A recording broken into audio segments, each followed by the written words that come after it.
எங்கு பார்த்தாலும் பாலியல் வன்கொடுமைகள். 10 வயது சிறுமிகளுக்கு பாலியல் வன்கொடுமை 15% அதிகரிச்சிருக்கிறது. பெண்களுக்கு எதிரான குற்றங்கள் 50% அதிகரித்திருக்கிறது. போக்சோ குற்றம் 65% அதிகரிச்சிருக்கிறது. இதெல்லாம் யாருடைய ஆட்சி? மதிப்புக்குரிய முதலமைச்சர் ஸ்டாலின் அவருடைய ஆட்சியில் இன்னைக்கு அவ்வளவு தூரம் இன்னைக்கு மோசமான சூழ்நிலை.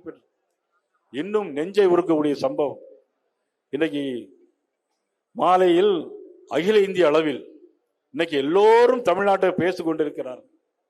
டெல்லியில பேசுறாங்க.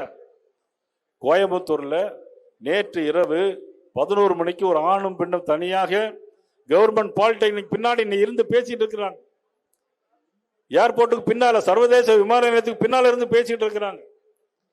3 பேர் போதை கஞ்சாவோட வர்றாங்க. 3 பேர் வந்து அந்த ஆணை அடிச்சு போட்டுட்டு தலையில அருவாளை வச்சு வெட்டிட்டு அந்த பெண்ணை கரகரன்னு இழுத்துட்டு போய் பாலியல் தொந்தரவு காலை 4 மணி வரை பாலியல் தொந்தரவு கொடுத்திருக்காரு. எவ்வளவு பெரிய அட்டூழியம், எவ்வளவு பெரிய அநியாயம்.